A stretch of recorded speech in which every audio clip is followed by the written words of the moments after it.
हर हर महादेव। ओम नमः शिवाय। आप सभी का मेरे YouTube चैनल भक्ति सागर में पुनः स्वागत है। आज का अपना वीडियो शुरू करने से पहले आप सभी से विनम्र प्रार्थना है, कृपया मेरे चैनल को सब्सक्राइब अवश्य करें। वीडियो यदि पसंद आता है तो लाइक एंड शेयर भी करें। आइए अब 7 अगस्त 2025 का पंचांग जान लें। विक्रम संवत 2082 श्रावण मास शुक्ल पक्ष त्रयोदशी तिथि। त्रयोदशी तिथि का प्रारंभ 6 अगस्त को दोपहर 2:08 से होगा, जिसका समापन 7 अगस्त को दोपहर 2:28 पर होगा। उसके बाद चतुर्दशी तिथि प्रारंभ होगी। नक्षत्र पूर्वाषाढ़ा दोपहर 2:01 तक, उसके उपरांत उत्तराषाढ़ा नक्षत्र प्रारंभ होगा। विषुकुंभ योग सुबह 6:42 तक, उसके बाद प्रीति योग अगले दिन सुबह 5:38 तक रहेगा। सूर्योदय सुबह 6:04 पर तथा सूर्यास्त शाम 7:01 पर होगा। चंद्रोदय शाम 5:52 पर तथा चंद्रास्त अगले दिन सुबह 4:42 पर होगा। आइए आज के कुछ शुभ मुहूर्त जान लेते हैं। ब्रह्म मुहूर्त सुबह 4:28 से सुबह 5:16 तक रहेगा। अमृत काल सुबह 9:04 से सुबह 10:45 तक रहेगा।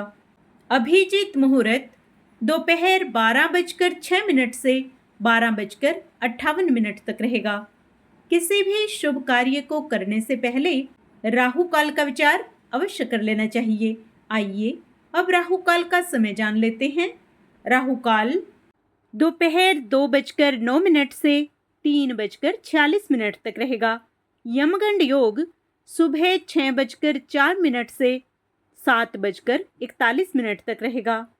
सूर्य कर्क राशि पर रहेंगे तथा चंद्रमा रात 8:11 तक धनु राशि पर, उसके उपरांत मकर राशि पर संचार करेंगे। चंद्रमास अमांत श्रावण, पूर्णिमांत भी श्रावण रहेगा। वैदिक ऋतु वर्षा, दृक ऋतु भी वर्षा रहेगी। गुरुवार के दिन दक्षिण दिशा में दिशाशूल होता है, अर्थात इस दिन दक्षिण दिशा की यात्रा करने से बचना चाहिए। यदि आपको किसी कारणवश जाना ही पड़े तो इस दिन दही खाकर यात्रा करें, आपकी यात्रा सुखद होगी। आइए अब सावन गुरुवार के कुछ विशेष उपाय जान लेते हैं। यदि आप धन संबंधी परेशानी से निजात पाना चाहते हैं तो सावन गुरुवार पर स्नान ध्यान के बाद विधि विधान से महादेव की पूजा करें। इस समय कच्चे दूध में केसर मिलाकर भगवान शिव का अभिषेक करें। इस उपाय को करने से कुंडली में गुरु ग्रह मजबूत होता है, इससे धन की समस्या दूर होती है। यदि आप भगवान विष्णु का आशीर्वाद पाना चाहते हैं तो सावन गुरुवार पर पूजा के समय भगवान शिव को एकादशी नारियल अर्पित करें। इस उपाय को करने से लक्ष्मी नारायण प्रसन्न होते हैं, साथ ही महादेव का आशीर्वाद भी प्राप्त होता है। यदि आप वैवाहिक जीवन में प्रसन्नता चाहते हैं तो सावन गुरुवार पर पूजा के समय जगत की देवी मां पार्वती को सिंदूर अर्पित करें। वहीं देवों के देव महादेव को सफेद वस्त्र अर्पित करें। इस उपाय को करने से वैवाहिक संबंध मधुर होते हैं। गुरुवार के दिन गुरु ग्रह को मजबूत करने के लिए वे जीवन में सफलता प्राप्त करने के लिए गुरुवार की शाम को केले के वृक्ष के नीचे दीपक जलाएं, केले की पूजा करें और लड्डू या बेसन की मिठाई चढ़ाएं। गुरुवार को गुरु ग्रह के लिए व्रत रखें। इस दिन पीले वस्त्र पहने, बिना नमक का भोजन करें। पीले रंग के पकवान जैसे बेसन के लड्डू, आम आदि भी शामिल करें।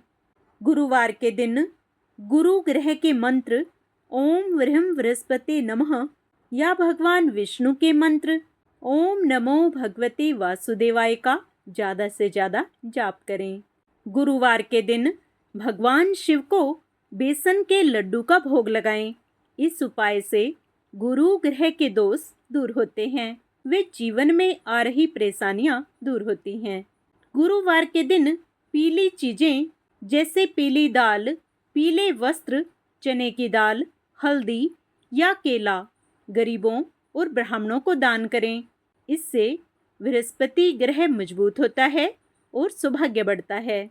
इस दिन ओम व्रह्म बृहस्पते नमः इस मंत्र का 108 बार जाप करने से शिक्षा, कैरियर और दाम्पत्य जीवन में सुधार आता है। सावन के गुरुवार को केले के पेड़ की पूजा करने से विवाह में आ रही अड़चनें दूर होती हैं। संतान संबंधी समस्याओं को दूर करने के लिए गुरुवार का व्रत रखें, कथा सुनें और देव गुरु बृहस्पति को गुड़ और चने का भोग लगाएं। इस दिन भगवान विष्णु को प्रसन्न करने के लिए पीले फूल, चने की दाल व तुलसी भगवान विष्णु को अर्पित करें। वे विष्णु सहस्त्र नाम का पाठ करें। इससे धन प्राप्ति के रास्ते सुगम होते हैं। वे घर में सुख, शांति और समृद्धि आती है। यदि आप आर्थिक तंगी से परेशान हैं और बार बार पैसा रुक जाता है, तो सावन गुरुवार के दिन गन्ने के रस से शिवलिंग का अभिषेक करें। इस उपाय से मनोकामनाएं पूर्ण होती हैं और नई आर्थिक संभावनाएं बनती हैं। आप सभी का दिन मंगलमय हो। भगवान शिव व गुरु बृहस्पति आप सभी पर अपनी विशेष कृपा दृष्टि बनाए रखें। कमेंट में ओम नमः शिवाय, ओम बृहस्पते नमः अवश्य लिखें।